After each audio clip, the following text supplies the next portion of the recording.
இப்போ நைனா ஆனந்த் கிட்ட அவ ஸ்கூல்ல நடந்த லவ் ஸ்டோரி பத்தி சொல்ல ஆரம்பிக்கிறா. ஸ்கூல் டேஸ்ல குமார்ன்ற பையன் நைனாவை எப்பவுமே பார்த்துட்டே இருப்பான். இவங்க ரெண்டு பேரும் எப்பவுமே லஞ்சுக்கு ஒன்னா போறது, ஸ்கூலுக்கு வரும்போது ஒன்னா வருது, ஸ்கூலை விட்டு வெளியே போகும்போது ஒன்னா போறது, இப்படி ரெண்டு பேருமே எப்பவுமே ஒன்னா தான் இருப்பாங்க.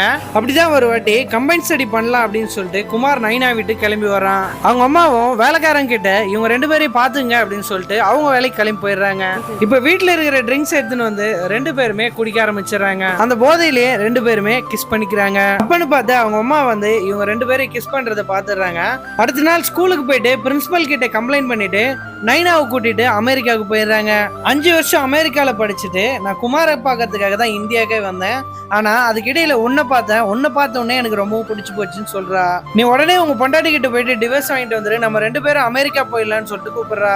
இவனும் நைனா கிட்ட சரின்னு சொல்லிட்டு வீட்டுக்கு வரான். நந்திதா இவன் வீடியோ பார்த்த கோவத்துல இருந்ததுனால இவன் வீட்டுக்கு வந்த உடனே சண்டை போட ஆரம்பிச்சிடறா. யார் அந்த பொண்ணு, அவ கூட என்ன பண்ணிட்டு இருந்தீங்க அப்படின்னு சொல்லிட்டு கேக்குறா.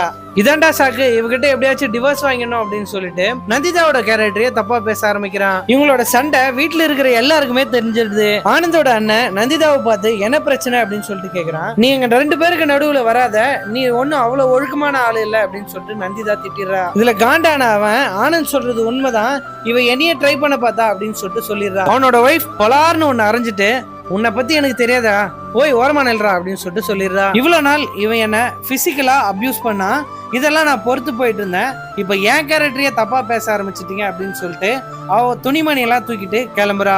இவ்வளவு சோகமா ரோட்ல நடந்து போகும்போது ஒரு கார் ஒண்ணு இடிச்சு ஆக்சிடென்ட் ஆயிருது.